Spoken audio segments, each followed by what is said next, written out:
Praggnanandhaa brings his knight out to f6. Let's have a look from the start. Caruana opened the game with c4. There was e6, knight to c3, d5, d4, knight f6, and now c takes d5. We have the queen's gambit declined on the board. Pawn takes back, and this bishop to g5, very famous line.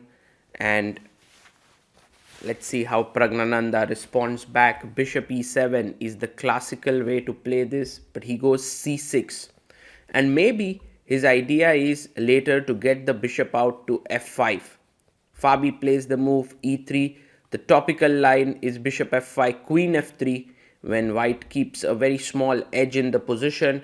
But Pragg decides to play this interesting line with bishop d6. So this pin is kept intact, but the bishop is slightly more active on the d6 square. Caruana gets his bishop on the diagonal here on bishop d3. And by the way, this structure that exists on the board, which is white having this very nice structure and 2 pawns here, black having 4 pawns and 3. This is known as the Carlsbad structure, and it is very well known from white side for its flexibility, plans where white can short castle, plans where he can long castle, can have kingside expansion, can have central expansion, can have minority attack. So very interesting position. Now rook e8. Pragg is well prepared here. You can see the time on his clock, 1 hour 41 minutes. Caruana is taking his time, 1 hour 29 minutes right now. So rook e8 played. And Fabi keeps the position flexible. He goes h3. He may want to expand later with g4 as well.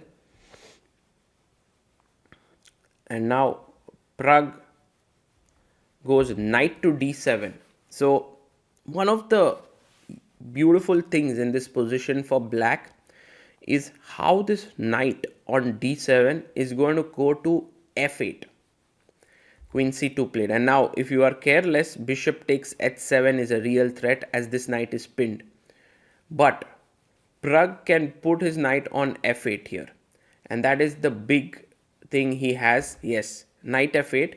And this knight is the king's best friend. It's defending the h7 pawn, and it's very snugly placed next to the black king. Fabi long castles, clearly showing his intentions that he wants to go for his opponent's throat here. But Pragg is still in his prep, I believe, and the engines really think that black must start expanding on the queen side. b5 played with the idea of a5, a4, queen a5, b4, just expand on the queen side. King b1 is always a useful move, and now Fabi has a threat of e4 generally in such positions. So bishop e7 looks like a steady move to make for Pragg here. He comes back to the board and pushes a5, which gives white an opportunity to push e4. If you take knight e4, this is attacked, c6 is weak, white would be really doing very well here. Let's see if Caruana goes for that move. He plays his pawn to f3, and with this he wants to expand in the center with e4. And that would be really good for him, because if he gets e4, e5, then later on he can go g4, f4, f5, and his phalanx of pawns keeps rolling. Pragg goes back, bishop e7. Now you cannot really play e4 because of the knight takes e4 tactic here. So bishop takes, pawn to e4, and Pragg goes a4. Fabi pushes his pawn to a3.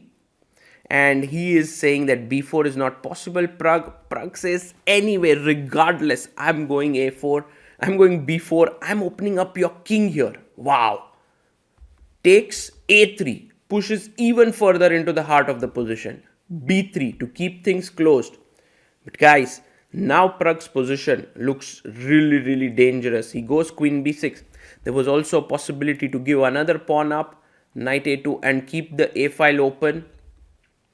But he goes queen b6, putting pressure on d4 pawn, also on the b4 pawn.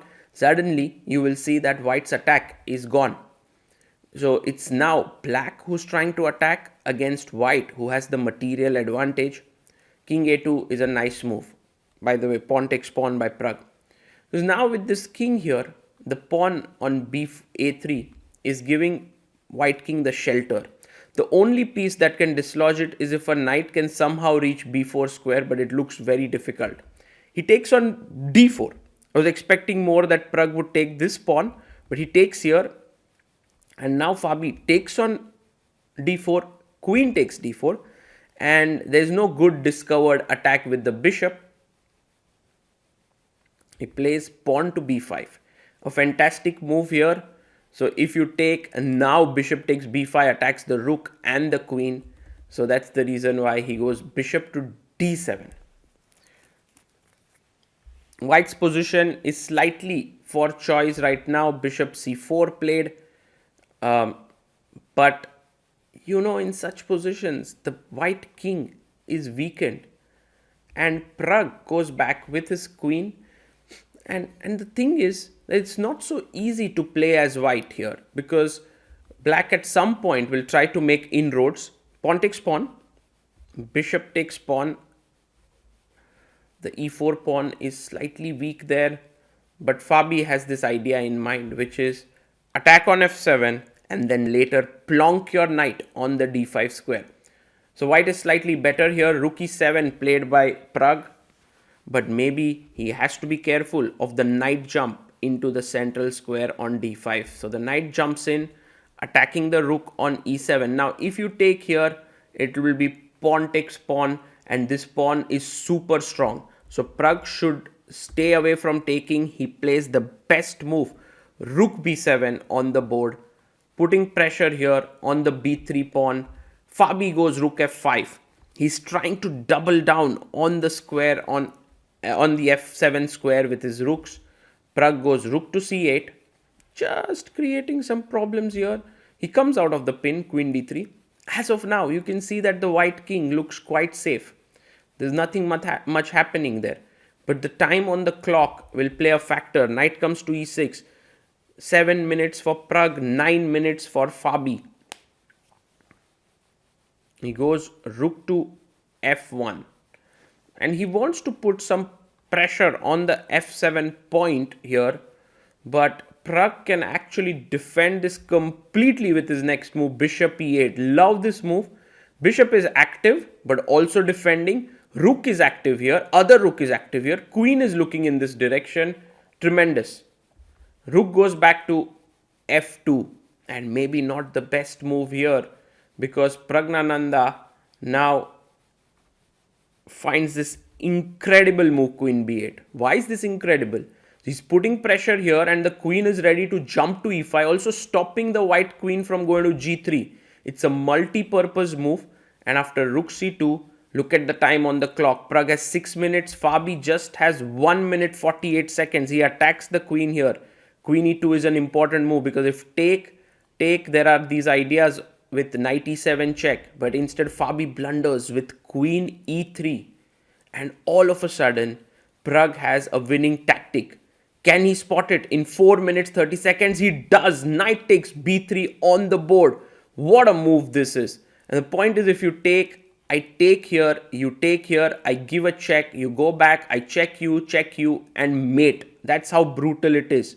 He goes rook b1. Pragg defends the knight with bishop a4. Classy. Absolutely classy. Bishop comes to d3. Trying to sort of somehow trade pieces. If you take here, bishop c2, white is back in the game. Let's see what Pragg comes up with now. Bishop d3. And you can see Pragg zones into the board, finds knight c5. What an epic move this is. Because now the rook is attacked, this rook is attacked. He gives a check. You can't really take here because rook takes b8, you lose the queen. But king back, and if you try to take the rook, I have rook takes b1, that's completely winning. So he takes here, rook takes b7.